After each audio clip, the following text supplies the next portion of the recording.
Welcome back to another episode of A Gift from Adversity. My name is Juri Love. I'm your host. Thank you very much for tuning in. Today's podcast, A Gift from Adversity, we have a very exciting guest, and today is episode 125. Before I introduce our guest, I want to introduce my book, which is the same title as this podcast, A Gift from Adversity. A Gift from Adversity is available on Amazon, and the subtitle is Overcoming Sexual Abuse, Domestic Violence, Bullying, and Homelessness. After I shared my story through the book, I got a lot of messages from all over the world. People are sharing their own adversities. Last year, I have decided to create this platform and podcast that people can share their adversities and also the tools that they use to overcome in hopes of combating all these challenges that we face as human beings. And I'm very, very grateful to have over 100 guests from all over the world. So let's invite today's guest. Hello, Audrey. Thank you so much for being here today. Juri, thank you so much for having me on your show. Absolutely. So let's start with introducing yourself. Can you tell our audience your name, where you're coming in from today, and what you do, and if you have any social media or website that you can tell us?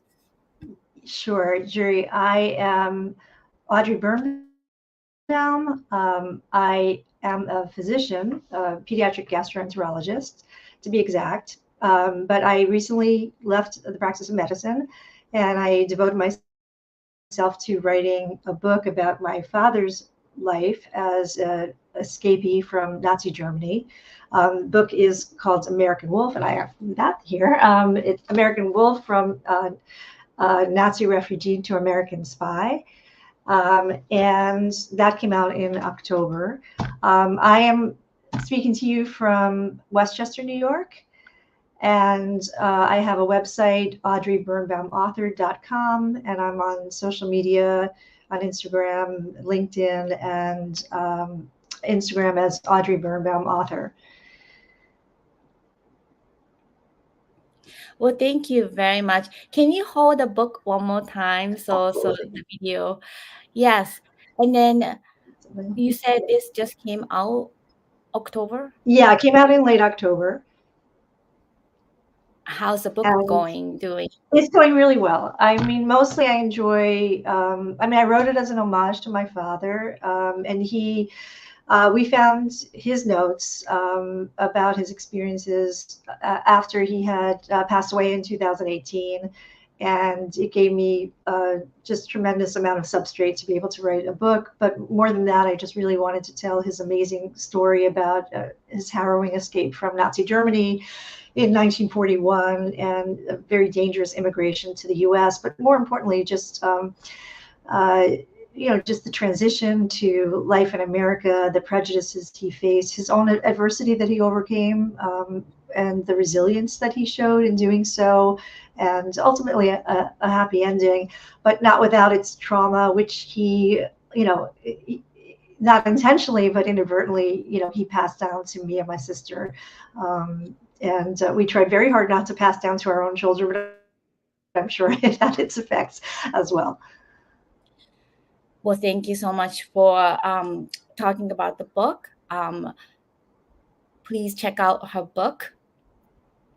So let's dive into our first question, which is the adversity. So, Audrey, would you share our audience what was your adversity?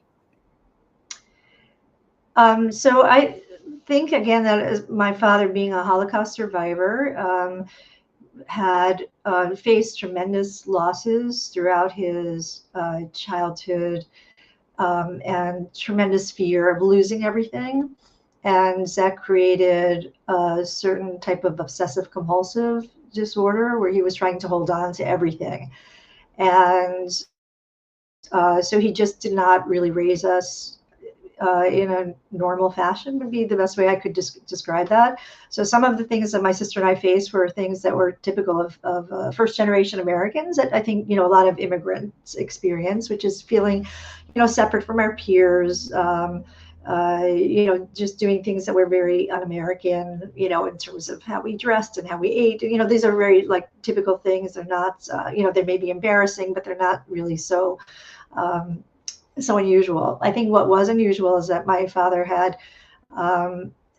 terrible fears about money because they had lost everything when they came to this country, and then they worked very hard, like scrimping and saving to try to save some money here, taking very menial jobs. And then they lost all their money a second time through my grandfather had inadvertently given all of their savings to a con artist, and they lost it again.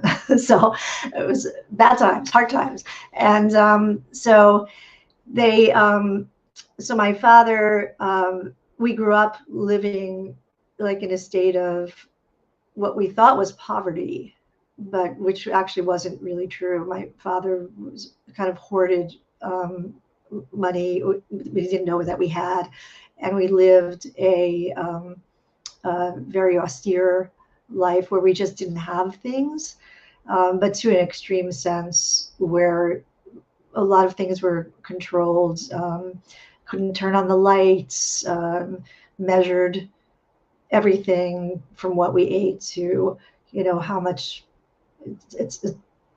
how much toilet paper we used, and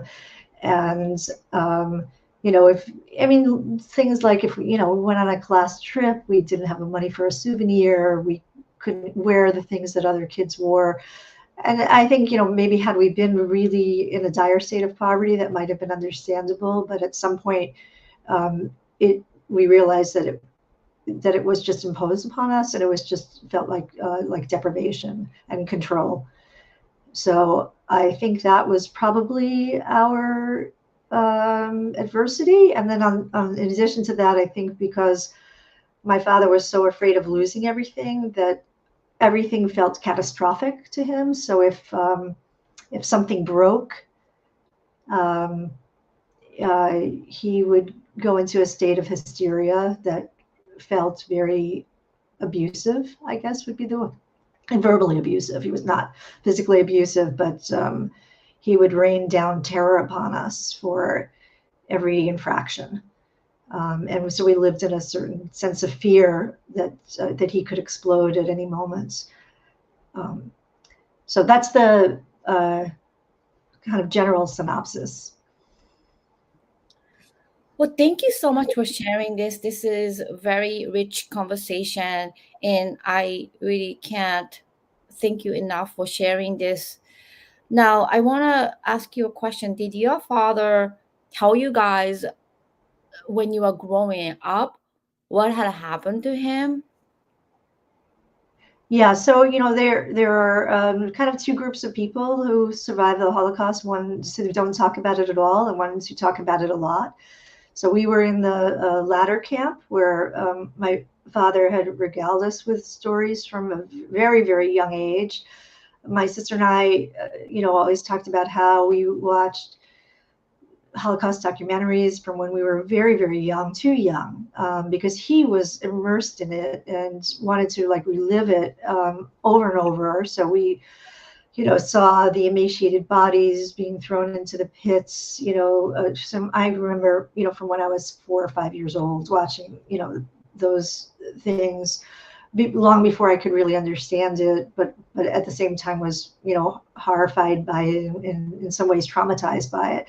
And then he told us his stories too.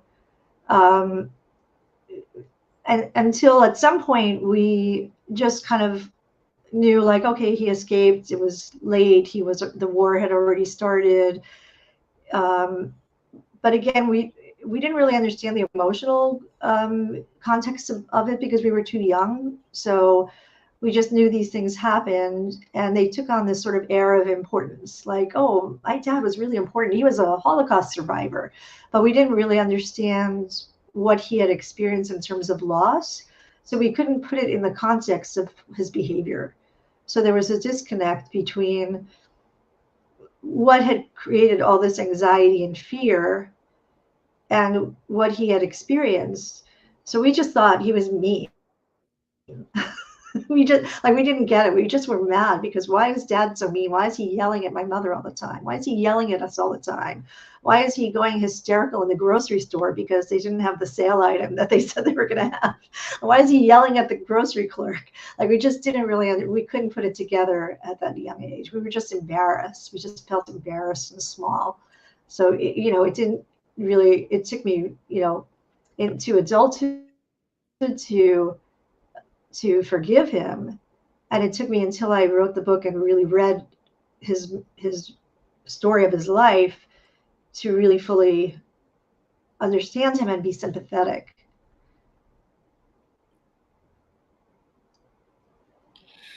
And have you ever gotten bullied at school or discriminated because of what happened to your father, etc.? Yes, and yes. So, I mean, I think we were so different that so I mean, we dressed so differently. We're so different. My mother took me to a barber shop to get my hair cut off when I was like 6. I had a boy's haircut. I and then to a beauty school for like a $2 haircut after that. And then we wore danskin pants, which are like stretch pants. They're like leggings, very in style now. But everyone was wearing jeans. And when I got my first pair of jeans at a thrift shop, it wasn't a thrift shop, but it was like we called it a bazaar, like a local Y. And I got a used pair of pants, and I announced in school in 3rd grade, I got my first pair of jeans. They were 25 cents. And from then on, like, everybody called, they made a circle around me and like chanted, cheap, cheap, cheap, Audrey's cheap, cheap, cheap. So yes, I would say that I was bullied, yes. And I was very different. And I ate, like, this is my bio, I ate liverwurst sandwiches. People made fun of me because it was liverwurst, but again, that was more like trying to keep up a certain culture of like Germanness, because my father, despite being expelled from Germany for being Jewish, he was very connected to his German culture and tried to maintain that for reasons that are not 100% psychologically clear. Some of it might have been homesickness, but some of it was, I think, that because he even here in America was rejected as not being American enough, he just decided to say, well, if I'm not going to be American enough, I might as well just be, proud of my Germanness. Well, thank you so much for sharing that. How about so that was elementary school. How about middle school, high school? Did it continue or stop? I would say by high school, it stopped because I went to high school in the city. I went to a big high school, I went to Stuyvesant. It was huge, 800 plus kids per grade. Plenty of kids who were from like poor immigrant backgrounds, tremendous diversity. And you could just sort of redefine yourself and find your own group. And I got to do like a lot of things, I was in a music group, and I was, I did like some journalism for a while, and I was in the, orchestra or band, symphonic band.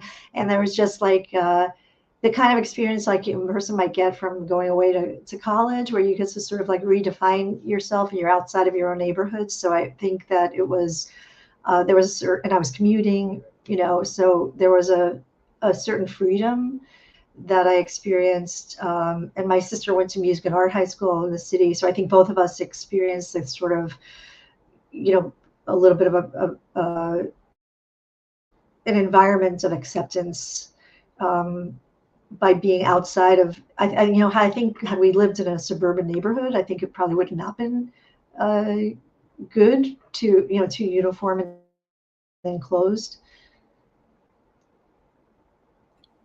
Thank you so much. And then, so you would say around high school, because of diverse community, and then also maybe college and then adult life, that maybe you had experienced less than maybe the elementary. Yes, I think so. I think our home life wasn't good. It was not. And I just to clarify, like I don't think like we ever doubted that our parents loved us and provided for us and cared about our education and everything. I think they just it was in between that there was just this anger and fighting and crying and my parents fighting and crying. You know, a lot of this just overwhelming sense of my if we wouldn't didn't behave a certain way, my father would just tell us we were bad, we were terrible, we were ungrateful, we were spoiled. There was a lot of the dialogue. So home wasn't good, um, but school was and our activities and our hobbies and everything was a great like source of relief to us. And yeah, I don't think we were bullied after that. So by sharing your story, especially in your profession as a doctor, and then maybe having this open conversation, have you ever gotten any backlash, even like recently after especially October 7th? um are you experiencing any of the pressure or anything to talk openly about this topic? The topic of my father's Holocaust experience, is that what you're saying? Yes, and then especially you published a book recently, and then Yeah, it's a great question, and it's hard to. I have not gotten any backlash, and thank you for asking that. Uh, I think there's been a bit of a worry, like how would the book be received in this time? Would people still be interested in reading it?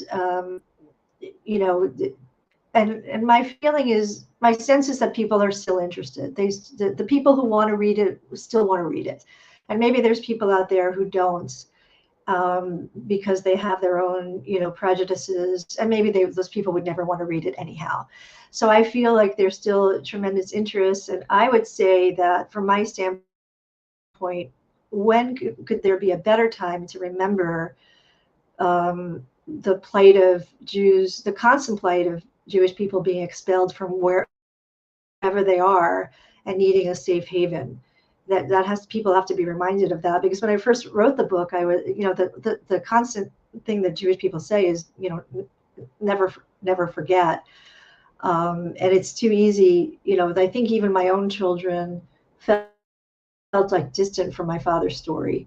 The Holocaust still to them seems like something, like it's a piece of history, but it's not something that they feel so directly connected to, even though they had a living relative who had that experience. So I think that the sense of trying to tell a personal story that people can relate to and feel like an emotional connection to, because I wrote it in first person voice. It's not my father's words, it's my words, but it's written as a first person narrative in a very like emotional, compelling way, so that people can feel like they're there going through it in real time.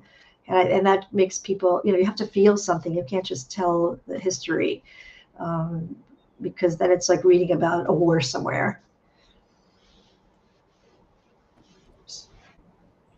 so do you think the current event, I know you just published the book, what's going on in the world and then seeing all this crazy news. I'm a journalist, by the way, and then Oh, I covered many stories of war, and then I even covered recently about the protest and then stand out ceasefire, and then no, or I covered Ukrainian war stories, and I just want to emphasize that these stories are so absolutely horrendous in any parties, but then children are the most vulnerable one that are completely affected. And then intergenerational trauma, like what you had experienced, it's directly trickle down from what your father had experienced.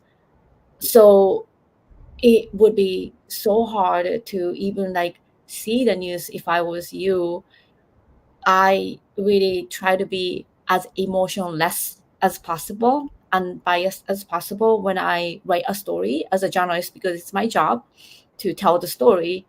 But then, did you feel a lot more traumatized because of recent news, or because you're writing the story? Like how are you handling your emotion? Um, well, I tried not to read too much social media because I think that's really what the problem is. It's not the news, the objective news. I read the New York Times and try to get objective news, and I try to read, see both sides of an equation in an objective way that doesn't distort the facts. And I think you can have sympathy for victims of war on both sides always, right? I mean, I think you can feel for the Palestinian people at the same time as you can feel the horrors of what happened on October 7th very deeply. I think where you run into trouble is when you start to hear propaganda.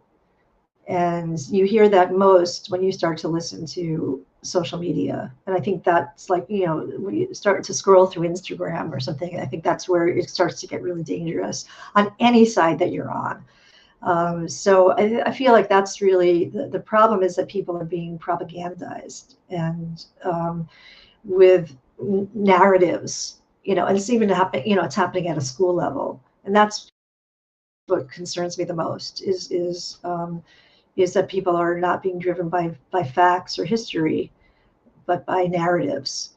And that's even being taught, on a college and even high school level, is narratives. So that's what concerns me. And my concern is that, that will lead to a new narrative that erases the Holocaust and says it didn't really happen. Just like a lot of people have erased the facts of the formation of Israel, like that there were no indigenous people there, of Jews there. I've heard that narrative, and that's not completely untrue. So when you start talking about people's narratives that are not factually based, then we run into serious trouble, and you're going to start to see Holocaust denial everywhere. So that's my concern, and that's why it's so important to get these stories out to young people. It's young people that need to hear facts and truth. As if they're not hearing that, then we have not done a good job with their education. And there is no mandatory Holocaust education in most of this country. Um, Even New York State doesn't have a mandatory Holocaust curriculum. That's really, really concerning to me. Well, thank you so much for sharing that. I had an honor and an opportunity to observe my son's middle school in Foxborough, where they invited one of the teacher's cousin, who's a direct survivor of the Holocaust. And then he is 95 years old. And then we got to Zoom with him, and the students were able to ask some insightful questions, such as, do you still have tattoo? Did you get rid of it? And he said he kept the tattoo as a reminder to fight the haterism. And it was very impactful because it was a direct quote. And then he said he was volunteering on the weekend so he can get extra food, but then he didn't have food, and then he ate some grass and got diarrhea and stuff. So it was very, very, he was a kid. And then it's very,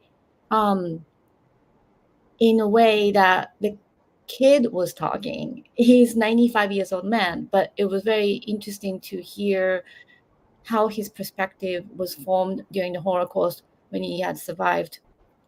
And he saw elderly people getting executed faster than the children.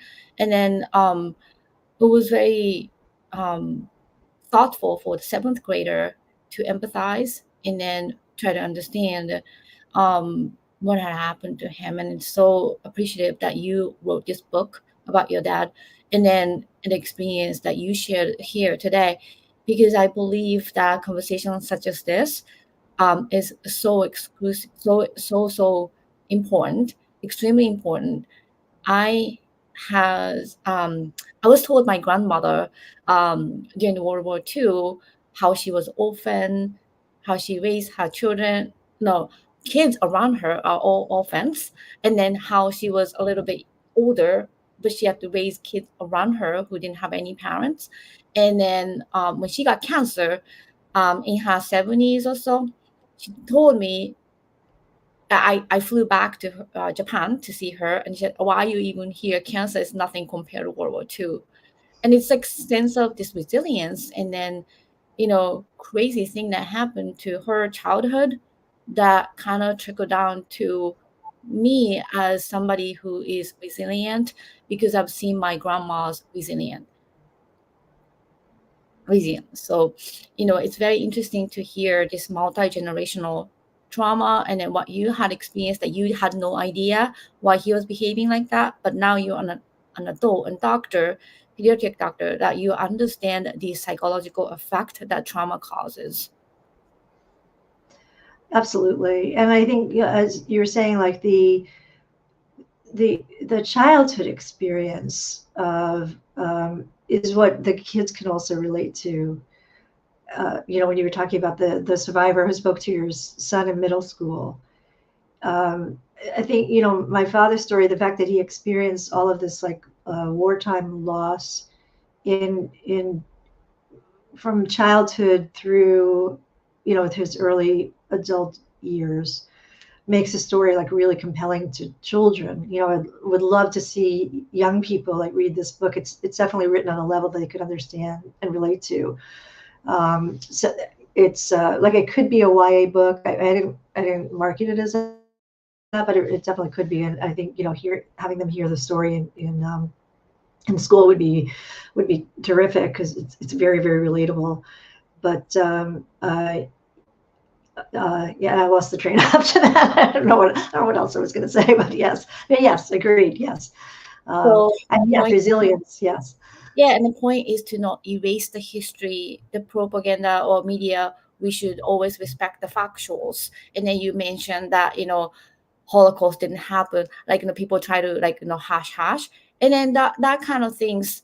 In the history, not that extent, but for instance, just as an example, our town had experienced the sexual abuse perpetrator who was in the leadership that they were trying to hash, and then people can do that. People like ban the book. People can do that. But then, as a survivor, direct survivor, like what I witnessed on Tuesday, that's a direct story that how can you erase this? And then the book that you wrote, how can people erase that? And then I think one of the thing is adversity, if we categorize it as, is who's trying to do this, and then who's trying to bend the history, who's trying to control what had happened, and then in a way that some people want us to rewrite the history, and that's Right. wrong. And how do you fight with that? I don't know, except power in numbers, strength, being loud, being persistent, um, not going with the flow. But I think that not being silenced. I think uh, silence is the most. I think that idea, and I think that certainly happened during the Holocaust, is when people were told that just be good, and then things will blow over. There was a lot of talk about that. I think rabbis told the citizens of the Jewish citizens of Germany, just be good, and you'll be rewarded, by the Nazis and by God, if you're just good. But and that's not to say that everybody was. I mean, there were plenty of people who were trying very hard to rebel and resist. But I think that idea that like even now, if there's anti-Semitism, that you just keep your head down as opposed to standing up. I would say people should be vocal and you should stand up as loudly as they can. It's very interesting because again, I'm Asian female, as you can tell, and as a journalist and TV film producer, I always fight like 10, 20 times louder or harder to be in my position and have accolades and then be able to not worry about what people think. And, what you said about anti-Semitism, like me as an Asian, I supposed to be quiet and I supposed to not really share my opinion. So that's a fight. And then sometimes they discredit me because maybe they can walk all over me.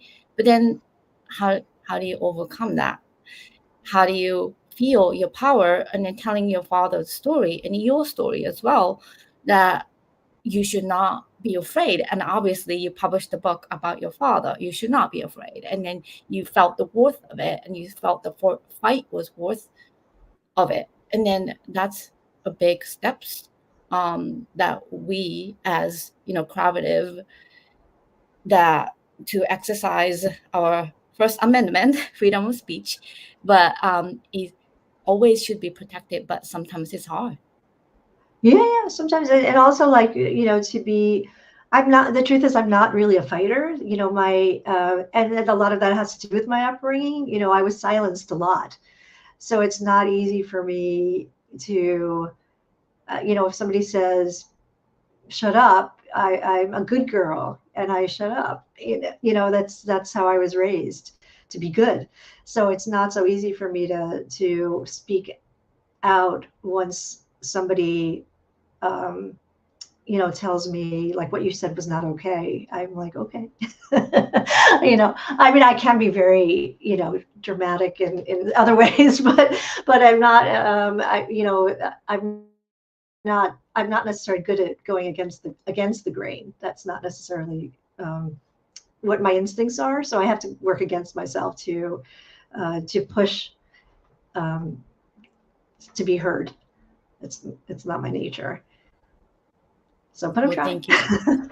Doing my best. Appreciate it. So let's move on to our second question, which is one of my favorite part of the podcast. That I would love you to share some of the tools that you use to overcome these challenges and adversities. The reason why this is absolute my favorite part of the podcast, Audrey, and then our audience, is you are my 125th guest, and then all the guests who had yes, all the guests who had shared their extreme adversities, they had their very original, unique tools, not on a book, not on some internet, that they actually use, and it was able to overcome some of the challenges that I actually was able to apply to myself. So, Audrey, what would you say some of the tangible tools that you use to overcome your adversity? So I think that uh, a tremendous like ingenuity and adaptability would be what I would say. Like when you have nothing, I don't want to say I had nothing. I mean, it's an exaggeration, but I think, we felt so many times like, well, we just didn't have things, so, if there was like a camping trip, for example, with a sleepover, when I went to a day camp, they had a sleepover, and I just didn't have a sleeping bag. So I had to like invent one on my own. Like I don't know where my parents were. They're like, where? So I just like I like created one with like, sewing things together, and just had to just use like tremendous ingenuity to piece something together, or make a costume for Halloween, or and this was, again, a lot of times this was without parental intervention, because I think my mother was very busy she was working, and she was trying really hard to always keep my father calm. So her focus of attention was on him and trying to keep the waters steady. So I think my sister and I felt a lot like we were uh, on our own, taking care of each other, which I think was very, very helpful for us that we had each other. But as a result, like we were um, up to our own devices to try to figure this all out. And uh, um, we were very close, and we just were had just tremendous ingenuity. So that, I think that was something that we did, just to figure out how to survive. And then I also had a very rich fantasy life. Just a rich imagination of like where I would be other than home, which perhaps powered my creativity in some other ways. Maybe that's why I was able to write a book. I don't know, because I really didn't do anything creative for. I did. I had both my sister and I were creative, and we had music and things. But because I went into medicine, there was no outlet for creativity for a really, really, really long time. And only now did I know that I could write a book, because I didn't really know that I had that ability. But I think there was always like I always imagined stories, and I think they were like escape. I think I had escape fantasies my whole life that were very, very vivid. Well, thank you, Audrey, for sharing the tools. So let's move on to the last question, which is a gift that came from your adversity. So what would you say a gift that came from your adversity? I think empathy was a very big gift. To for the underdog, for understanding, as a physician, for understanding where people were coming from with their own like anxieties and troubles.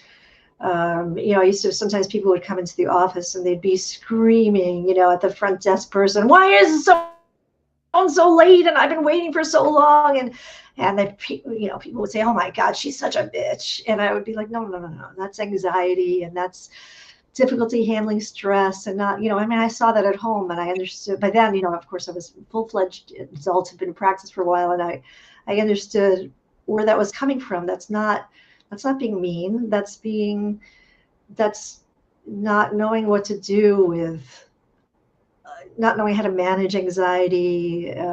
It's all kinds of reasons for people behaving certain ways, and it's not a black and white thing like you're nice and you're mean. There's no such thing as that. There's just so many other psychological reasons. So even though I don't have a psychology degree or anything, like I understood human nature enough to understand family dynamics and dysfunctional family dynamics, and it helped so much in the practice of medicine. And then the reverse was true by seeing all these families in medicine and all of the hardships they were undergoing, that even also, helped me with empathy and helped me understand my own, family structure too. So it was kind of a back and forth thing, but without doubt, I've always been a champion of the underdog and try to understand people's motives instead of judging them. Well, thank you so much, Audrey. So if you can show your book one more time for our audience, and then tell the title. It's American Wolf, and that title is based on my father's given name was Wolf, and he was told he had to change it when he got to this country. They said, or they would tease him mercilessly because he was bullied terribly when he came here. And so his process of trying to become an American is the basis for the title. So it's American Wolf, from Nazi refugee to American spy, because he went back to Germany as an American intelligence officer during the Cold War. So American Wolf, from Nazi refugee to American spy. It's available on Amazon and Barnes and Noble, local booksellers, Walmart, pretty much anywhere you can buy a book.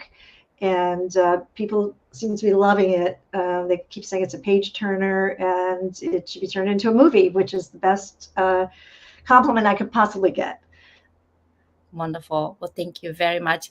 Before you go, Audrey, I would love you to have a space to give advice for people who's going through some of the adversity that you went through, especially after October 7th.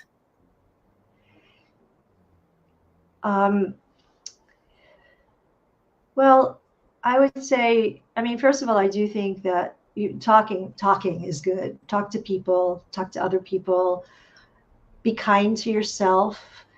Give yourself room to mourn and to feel sad without self-judgment. Validate your own feelings. And although I think it's okay to be angry, again, sympathy for people who are on the other side is always good too. This is the same as when people are like, when Democrats are upset with Republicans, you have to sort of understand where people are coming from. They're coming from a different place, a different educational background. They see things differently. They're not necessarily wrong.